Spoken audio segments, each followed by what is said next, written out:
Mais ça nous amène à avoir une conduite exemplaire. Mais puisque celui qui vous a appelé est saint, vous aussi soyez saints dans toute votre conduite, selon ce qui est écrit, vous serez saints car je suis saint. Être saint, ça veut dire que l'on est mis à part de tout ce qui est en horreur à Dieu, c'est-à-dire du péché, sous toutes ses formes. Pour nous approcher de lui, il nous faut modifier notre façon de vivre et rendre cette façon de vivre conforme à la volonté de Dieu. Ainsi donc, Christ ayant souffert dans la chair, vous aussi armez-vous de la même pensée, car celui qui a souffert dans la chair en a fini avec le péché, afin de vivre, non plus selon les convoitises des hommes, mais selon la volonté de Dieu, puisque pendant le temps qu'il lui reste à vivre dans la chair. C'est assez en effet d'avoir dans le temps passé accompli la volonté des païens, en marchant dans la dissolution, les convoitises, l'ivrognerie, les excès de manger et du boire, et les idolâtries criminelles. 1 Pierre 4, 1, 3. Donc, toutes les choses de la chair devront être soumises à l'esprit, pour ne plus vivre comme le monde, mais selon Dieu. Ça, c'est une des priorités, évidemment. Il faut que notre conduite change. Et nous allons voir comment notre conduite doit changer, à quel point notre conduite doit changer.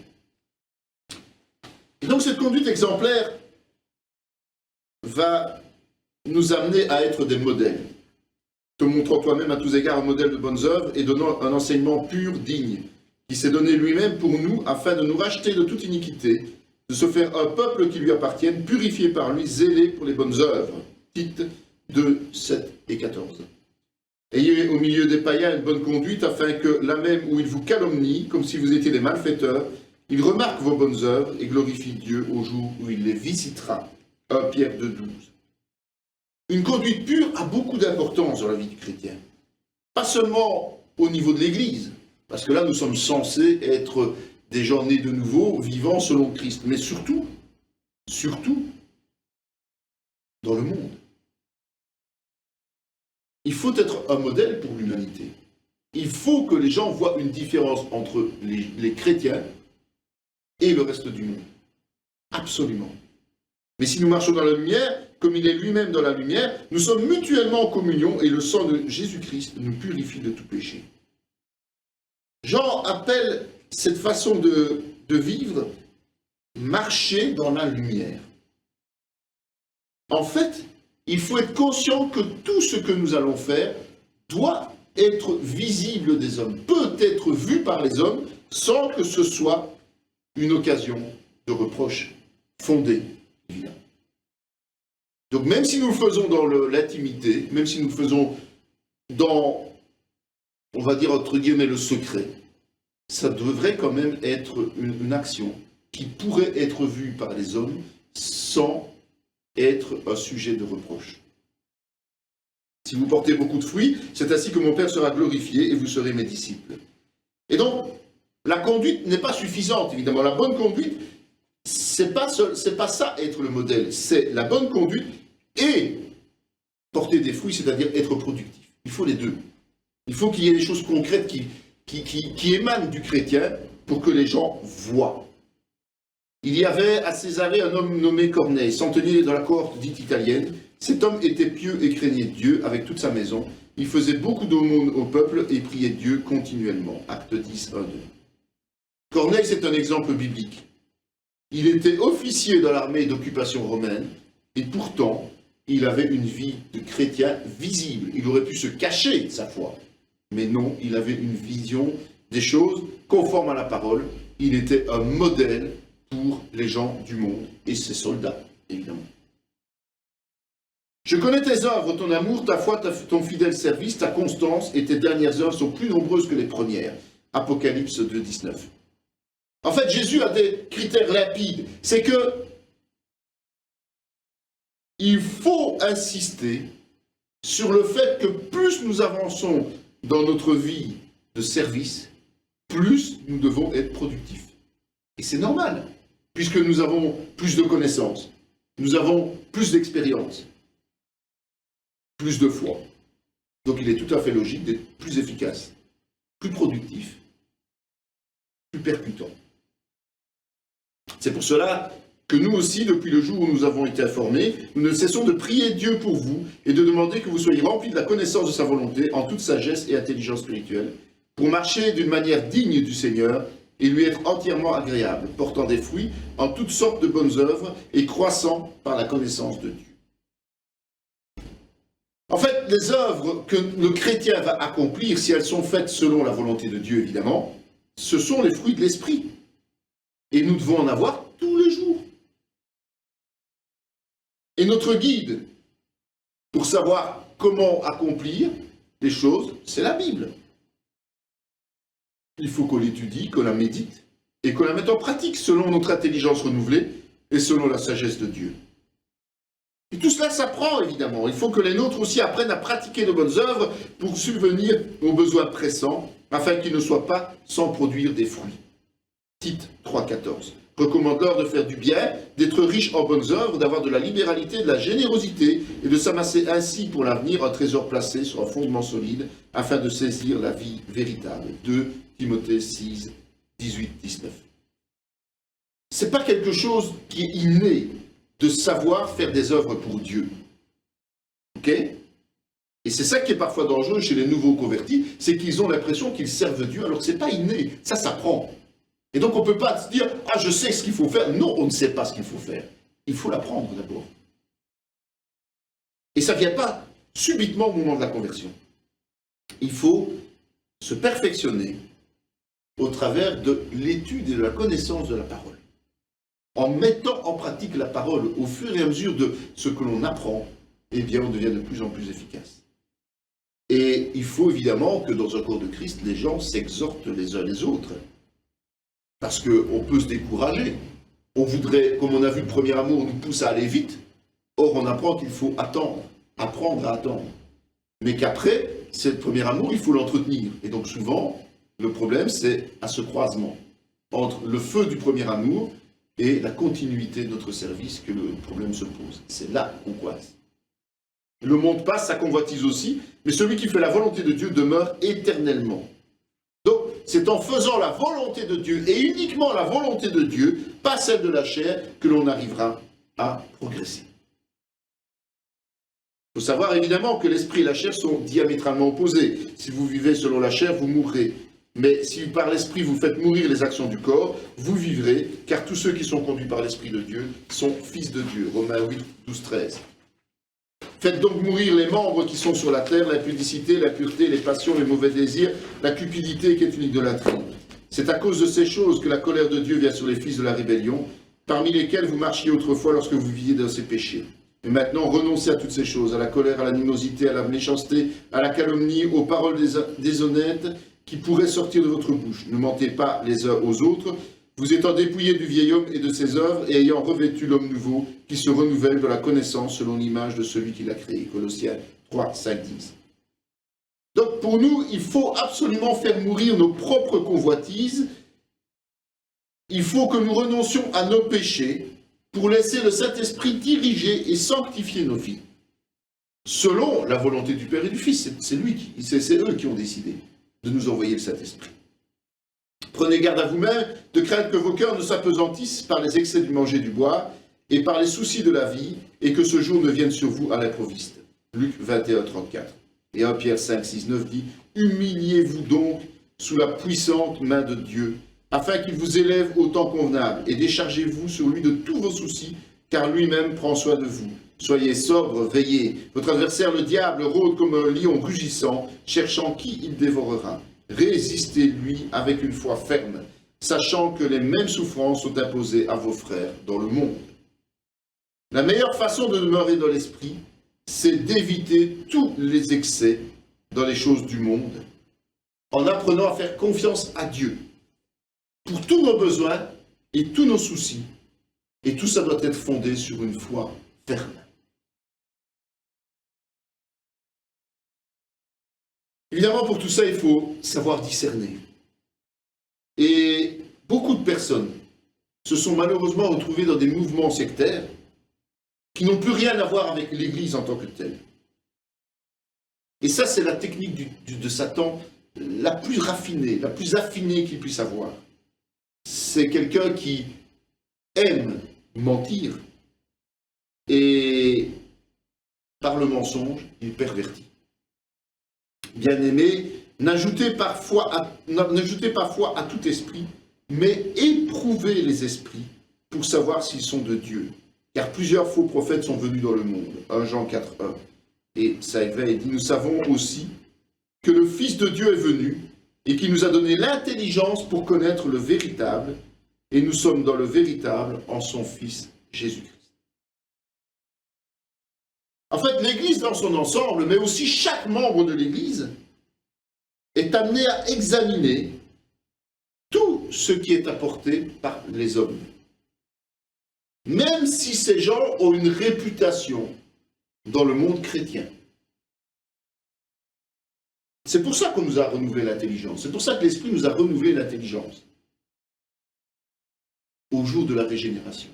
C'est pour que nous soyons capables d'examiner tout ce qui nous est dit. Ces Juifs avaient des sentiments plus nobles que ceux des Thessaloniques. Ils reçurent la parole avec beaucoup d'empressement et ils examinaient chaque jour les Écritures pour voir si ce qu'on leur disait était exact. Paul trouve cette attitude tout à fait normale. Cette attitude est même louable pour lui. Pourtant, c'était quelqu'un de réputé, c'était quelqu'un qui connaissait la parole, c'était quelqu'un qui était loin de l'esprit, mais il trouvait normal que les chrétiens examinent tout ce qu'ils disaient par rapport aux Écritures. Qui le fait encore aujourd'hui? Qui le fait encore aujourd'hui? Car il s'élèvera de faux dieux, de faux Christ, et de faux prophètes. Ils feront des prodiges et des miracles pour suivre les élus, s'il est possible. Soyez sur vos gardes, je vous ai tout annoncé d'avance. Donc, avoir un comportement défensif comme celui d'examiner toute chose, ce n'est pas inutile, évidemment. C'est pour nous préserver des influences mauvaises. Parce que plus le temps passe, plus les générations avancent, plus le nombre de faux prophètes, plus le nombre de faux Christ augmente. Et donc plus il y a de danger. Il suffit de voir toutes les déviances qui ont eu lieu dans l'histoire de l'Église pour comprendre que dès le début ça a commencé, et plus nous avançons, pire c'est. Gardez-vous des faux prophètes, ils viennent à vous en vêtements de brebis, mais au-dedans ce sont des loups ravisseurs, vous les reconnaîtrez à leurs fruits. Cueille-t-on des raisins sur des épines ou des figues sur des chardons? Matthieu 7, 15, 16. Ou dites que l'arbre est bon et que son fruit est bon, ou dites que l'arbre est mauvais et que son fruit est mauvais, car on connaît l'arbre par le fruit. Race de vipères, comment pourriez-vous dire de bonnes choses, méchants comme vous l'êtes? Car c'est de l'abondance du cœur que la bouche parle. L'homme bon tire de bonnes choses de son bon trésor, et l'homme méchant tire de mauvaises choses de son mauvais trésor. La meilleure façon de confondre un menteur, c'est de regarder ce qu'il fait. C'est pas plus compliqué que ça. Si les fruits que la personne porte ne sont pas les fruits de l'esprit, eh bien, c'est un loup ravisseur. Évidemment, on n'est pas là dans le cadre du légalisme, c'est un piège aussi le légalisme. Aucun chrétien n'est parfait, ne sera jamais parfait. Mais c'est la balance entre les bonnes et les mauvaises actions qui doit toujours pencher beaucoup plus du côté des bonnes actions. D'accord? C'est ainsi que l'on peut se protéger de tout ce qui est loup ravisseur, de tout ce qui est mauvais enseignant. Et pour tout cela, évidemment, et pour avancer, il faut avoir la foi. Et comme le dit Hébreux 11.1, la foi est une ferme assurance des choses qu'on espère, une démonstration de celles qu'on ne voit pas. Croire, c'est surnaturel. Et puisque c'est surnaturel, nous sommes libres des choses concrètes du monde pour nous attacher à celles qu'on ne voit pas. C'est ça en fait la foi. Et la portée des choses qu'on ne voit pas, évidemment, est beaucoup plus grande, puisqu'elle nous amène dans l'éternité. Et sans faiblir dans la foi, il ne considéra point que son corps était déjà usé, puisqu'il avait près de 100 ans, et que Sarah n'était plus en état d'avoir des enfants. Il ne douta point, par incrédulité au sujet de la promesse de Dieu, mais il fut fortifié par la foi, donnant gloire à Dieu, ayant la pleine conviction que ce qu'il promet, il peut aussi l'accomplir.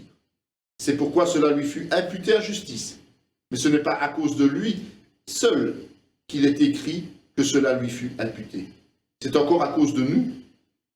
À qui cela sera imputé? À nous qui croyons en celui qui a ressuscité les morts, Jésus notre Seigneur, lequel a été livré pour nos offenses et est ressuscité pour notre justification. Romains 4, 19, 25. La foi consiste à placer toute notre confiance en Dieu et au plan du salut en Jésus-Christ. Ne vous inquiétez de rien, mais en toute chose, faites connaître vos besoins à Dieu par des prières et des supplications, avec des actions de grâce, et la paix de Dieu qui surpasse toute intelligence, gardera vos cœurs et vos pensées en Jésus-Christ. Nous pouvons prouver notre sincérité de cœur au travers de notre prière. C'est quand nous prions que Dieu va juger notre sincérité de cœur. Si nous lui soumettons tous nos besoins, nous devons être en paix, parce que nous ne serons inquiets de rien. Il en est ainsi de la foi, si elle n'a pas les œuvres, elle est morte en elle-même. Mais quelqu'un dira, toi tu as la foi, et moi j'ai les œuvres. Montre-moi ta foi sans les œuvres, et moi je te montrerai la foi par mes œuvres. Tu vois que la foi agissait avec ses œuvres, et que par les œuvres de la foi fut rendue parfaite. La foi fut rendue parfaite. Comme le corps sans âme est mort, de même la foi sans les œuvres est morte. Quelques passages de Jacques 2, versets 17, 18, 22 et 26. La foi et les œuvres sont intimement liées. Mais les secondes, donc les œuvres, doivent résulter de la foi, en la mettant en évidence. C'est ce qu'on appelle la foi agissante, la seule que Dieu agrée. Et cette foi va nous permettre de connaître la vraie richesse. Ne vous amassez pas des trésors sur la terre où la teigne et la rouille détruisent, et où les voleurs percent et dérobent. Mais amassez-vous des trésors dans le ciel où la teigne et la rouille ne détruisent point, et où les voleurs ne percent ni ne dérobent. C'est là où est ton trésor, là aussi sera ton cœur. La vraie richesse, c'est celle du royaume de Dieu, celle qu'on ne voit pas aujourd'hui. Et quand on vit dans l'obéissance de ce royaume, donc l'obéissance qui est décrite dans la parole de Dieu, eh bien on s'amasse un trésor pour l'éternité. Et ça devrait être notre préoccupation première, d'accord? Ça ne devrait pas être de qu'est-ce qu'on fait à souper ce soir, ça devrait être quel trésor puis-je encore m'amasser dans le ciel aujourd'hui? Par quelle œuvre de la foi puis-je m'amasser ce trésor? Je te conseille d'acheter de moi de l'or éprouvé par le feu, afin que tu deviennes riche et des vêtements blancs, afin que tu sois vêtu et que la honte de ta nudité ne paraisse pas, et un collier pour oindre tes yeux, afin que tu vois. Moi je reproche, je châtie tous ceux que j'aime. Aie donc du zèle et repens-toi. Voici, je me tiens à la porte et je frappe. Si quelqu'un entend ma voix et ouvre la porte, j'entrerai chez lui, je souperai avec lui, et lui avec moi. Apocalypse 3, 18, 20. Jésus nous aime. Ça ne fait pas l'ombre d'un doute. Jésus nous aime. Et il essaie de nous faire prendre conscience de nos erreurs. Il nous aide à faire les bons choix. Et parfois, c'est douloureux de faire des bons choix. Parfois, il faut payer un certain prix. Parfois, c'est lourd. Mais nous devons accepter ce principe. Afin que nous ne soyons plus des enfants flottants et emportés à tout vent de doctrine par la tromperie des hommes, par leur ruse dans les moyens de séduction, mais que, professant la vérité de la charité, nous croissions à tous égards en celui qui est le chef, Christ. Éphésiens 4, 14, 15. Donc la saine doctrine est primordiale. Pour ça, il faut connaître et mettre en application la parole de Dieu dans nos vies. Tant que nous ne sommes pas affermis dans la connaissance qui est mue par l'amour évidemment, eh bien nous serons toujours inconstants dans nos œuvres. On croira servir Dieu correctement, mais on ne le fera pas correctement. On ne sera pas en harmonie avec sa volonté. Or, pour être considéré comme mûr dans la foi, il faut être stable dans cette foi. Cherchez premièrement le royaume et la justice de Dieu, et toutes ces choses vous seront données par-dessus. Matthieu 6, 33. Nous savons du reste que toute chose concourt au bien de ceux qui aiment Dieu, de ceux qui sont appelés selon son dessein. Romains 8, 28. Aimer Dieu a pour conséquence que tout ce qui va nous arriver, que ce soit agréable, que ce soit douloureux, sera toujours pour notre bien spirituel. Connaître la vraie richesse, donc le trésor dans le royaume des cieux, dans l'éternité, ça doit nous amener à tendre vers la perfection. C'est pourquoi, laissant les éléments de la parole de Christ, tendons à ce qui est parfait, sans poser de nouveau le fondement du renoncement aux œuvres mortes. Donc l'objectif que Dieu nous a fixé est très élevé. On ne peut pas l'atteindre dans ce monde.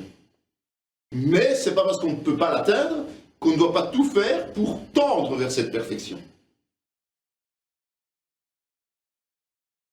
Et on ne doit pas justement se reposer sur les acquis, puisqu'on n'est jamais parfait.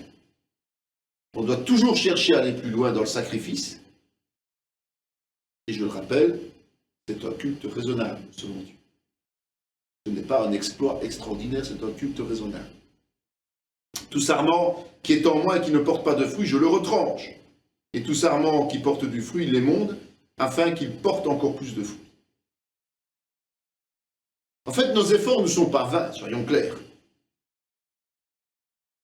Chaque fois que nous allons porter du fruit, eh bien, le Père, par l'Esprit Saint, va nous sanctifier toujours plus. Car la grâce de Dieu, source du salut pour tous les hommes, a été manifestée. Elle nous enseigne à renoncer à l'impiété, aux convoitises mondaines et à vivre dans le siècle présent selon la sagesse, la justice et la piété, en attendant la bienheureuse espérance et la manifestation de la gloire du grand Dieu et de notre Sauveur Jésus-Christ, qui s'est donné lui-même pour nous, afin de nous racheter de toute iniquité et de se faire un peuple qui lui appartienne, purifié par lui et zélé pour les bonnes œuvres. Tite 2, 11, 14.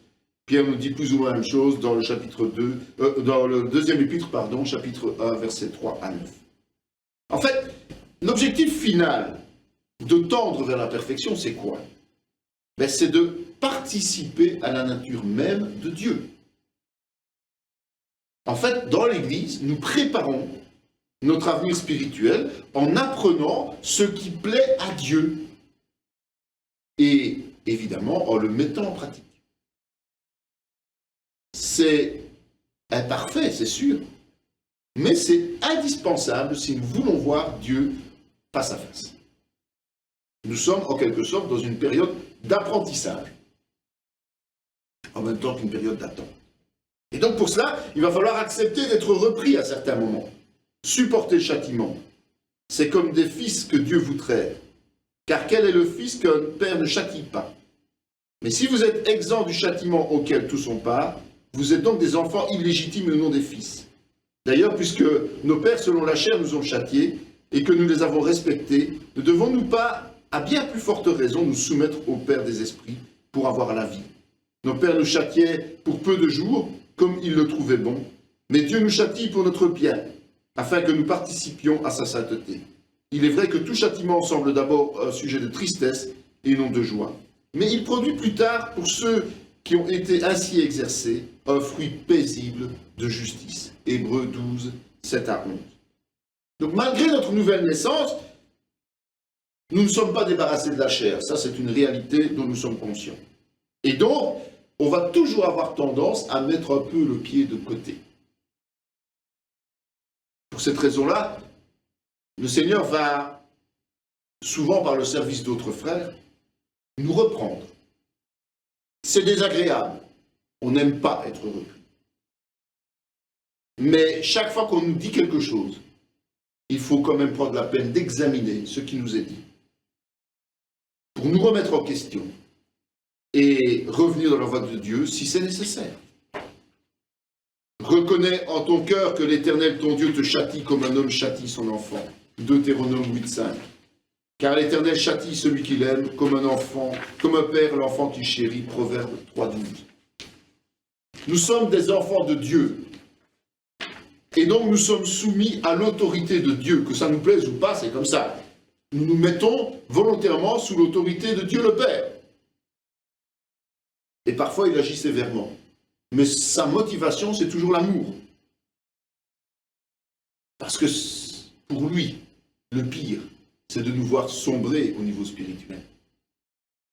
Heureux l'homme que Dieu châtie, ne méprise pas la correction du Tout-Puissant. Donc, toute correction qui vient de Dieu nous devons la voir comme une bénédiction de sa part et non pas comme un poids supplémentaire dans nos vies. Ça devrait nous pousser à être pleins de zèle. On a vu tout à l'heure du zèle. Ayez du zèle et non de la paresse. Soyez fervents d'esprit, servez le Seigneur, Romains 12, 11. Pour tendre vers la perfection et pour renoncer aux œuvres charnelles, il ne faut pas simplement faire quelques efforts, il faut montrer de l'ardeur. Et le zèle, c'est une ardeur joyeuse. On se bat avec zèle, c'est-à-dire qu'on se bat dans la joie. Ses disciples se souvinrent qu'il est écrit « Le zèle de ta maison me dévore » Jean 2, 17. C'est à cette seule condition, la condition du zèle, que Jésus a pu accomplir le sacrifice de la croix pour chacun de nos péchés. S'il n'avait pas été zélé pour Dieu, il n'aurait pas pu le faire. Ça, il faut bien en être conscient. Et si Jésus avait fait preuve de paresse, nous ne serions pas là, tout simplement.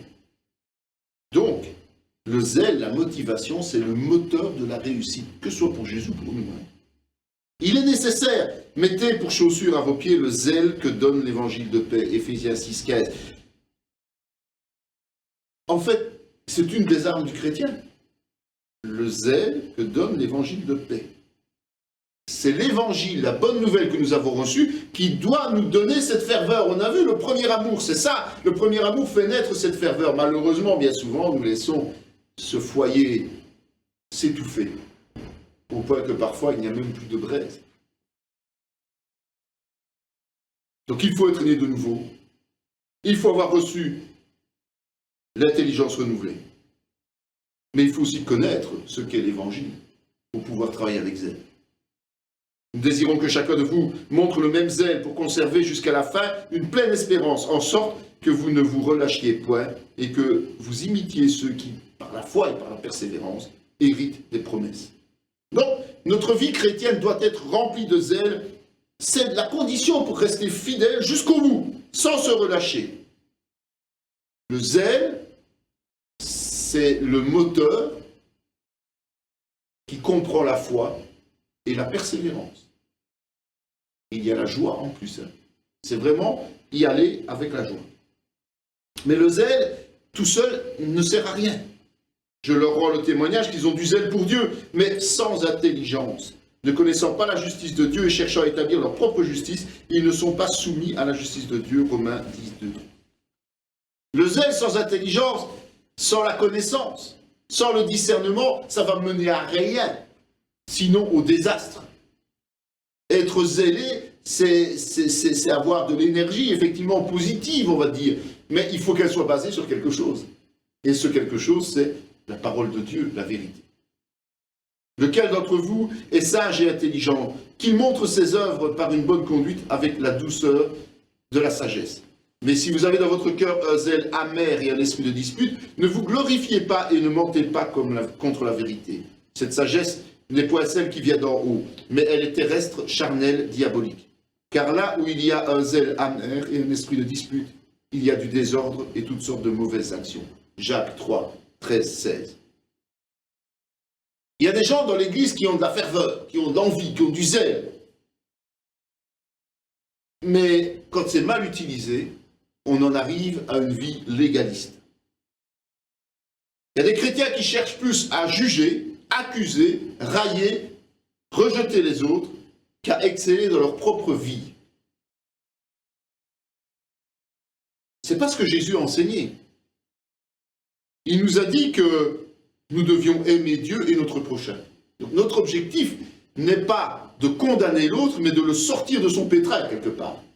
Et malheureusement, si nous n'avons pas le zèle fondé sur cet amour de l'autre, eh bien, nous allons faire pire que mieux et souvent provoquer des divisions au sein même du corps de Christ. Le zèle qu'ils ont pour vous n'est pas pur, mais ils veulent vous détacher de nous afin que vous soyez zélés pour eux. Il est bon d'avoir du zèle pour ce qui est bien et en tout temps, et non pas seulement quand je suis présent parmi vous. En fait, la plupart du temps, ceux qui ne sont pas dans les voies de Dieu font preuve de plus de zèle que ceux qui sont dans les voies du Seigneur. Ceux qui provoquent des divisions, des faux ministères ou autres, sont toujours plus ardents dans ce qu'ils font que dans le service, que les chrétiens dans le service pour Dieu. Pourquoi? Parce qu'ils travaillent pour un profit direct et immédiat, qui peut être un profit matériel, mais qui peut aussi être tout simplement de recevoir l'approbation des autres.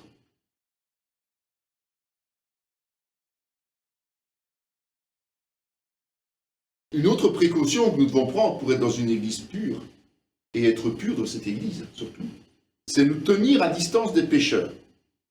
Je vous ai écrit dans ma lettre de ne pas avoir des relations avec les impudiques, non pas d'une manière absolue avec les impudiques de ce monde, mais avec les cupides et les ravisseurs ou avec les idolâtres.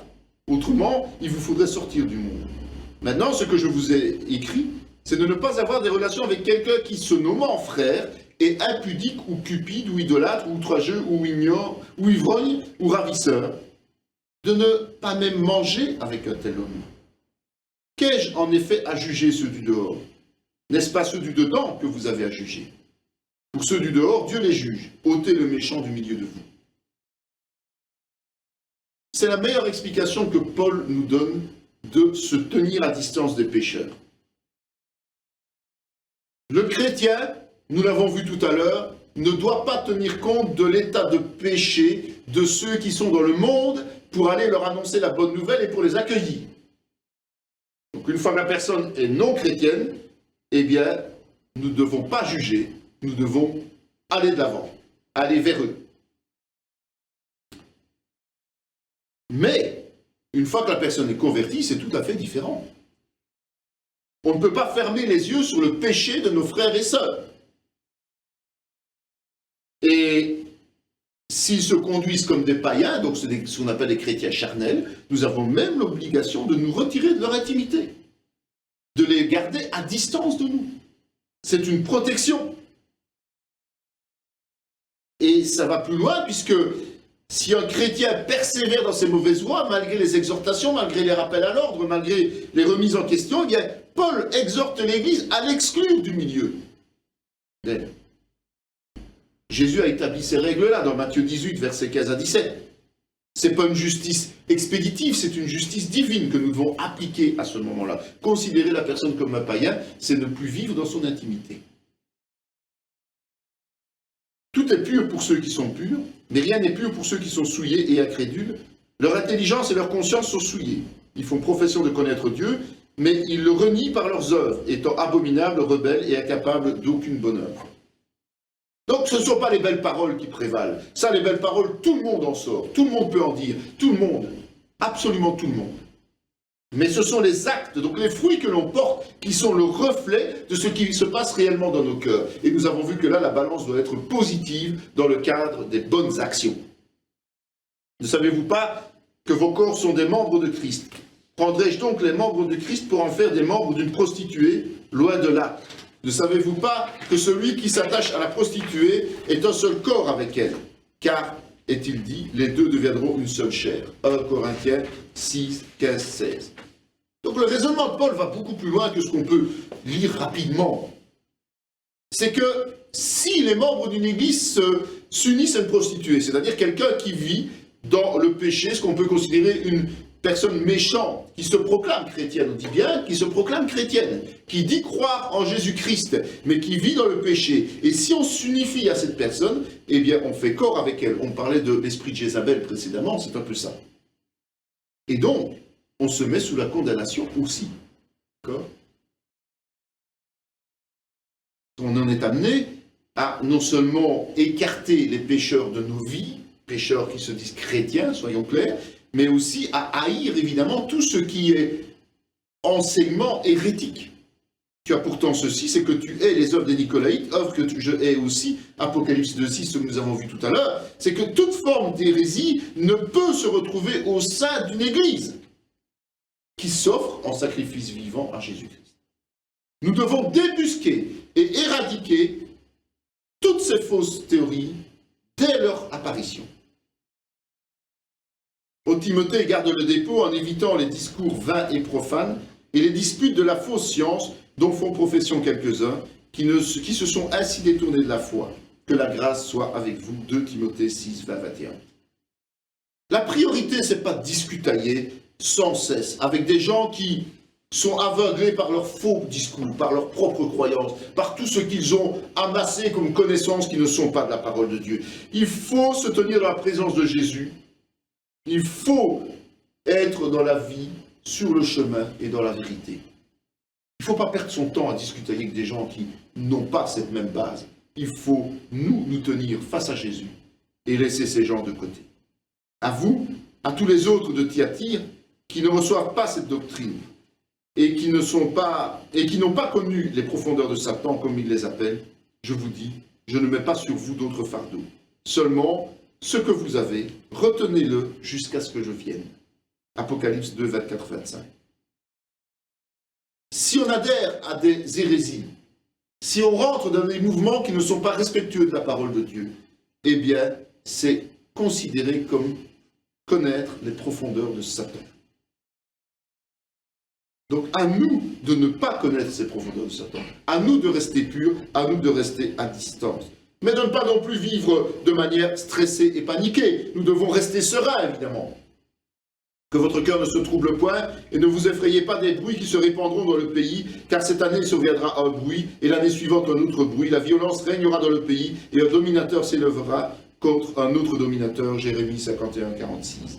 Vous entendrez parler de guerre et de bruit de guerre. Gardez-vous d'être troublés, car il faut que ces choses arrivent, mais ce ne sera pas encore la fin. Matthieu 24, 6. D'ailleurs, quand vous souffririez pour la justice, vous seriez heureux. N'ayez d'eux aucune crainte et ne soyez pas troublés. 1 Pierre 3, 14. Quels que soient les événements qui vont survenir, quelles que soient les difficultés auxquelles nous devons faire face, notre devoir et notre obligation chrétienne est de rester serein, c'est-à-dire en paix. Pour ce qui concerne l'avènement de notre Seigneur Jésus-Christ et notre réunion avec lui, nous vous prions, frères, de ne pas vous laisser facilement ébranler dans votre bon sens et de ne pas vous laisser troubler, soit par quelque inspiration, soit par quelques paroles ou par quelques lettres qu'on dirait venir de nous, comme si le jour du Seigneur était déjà là.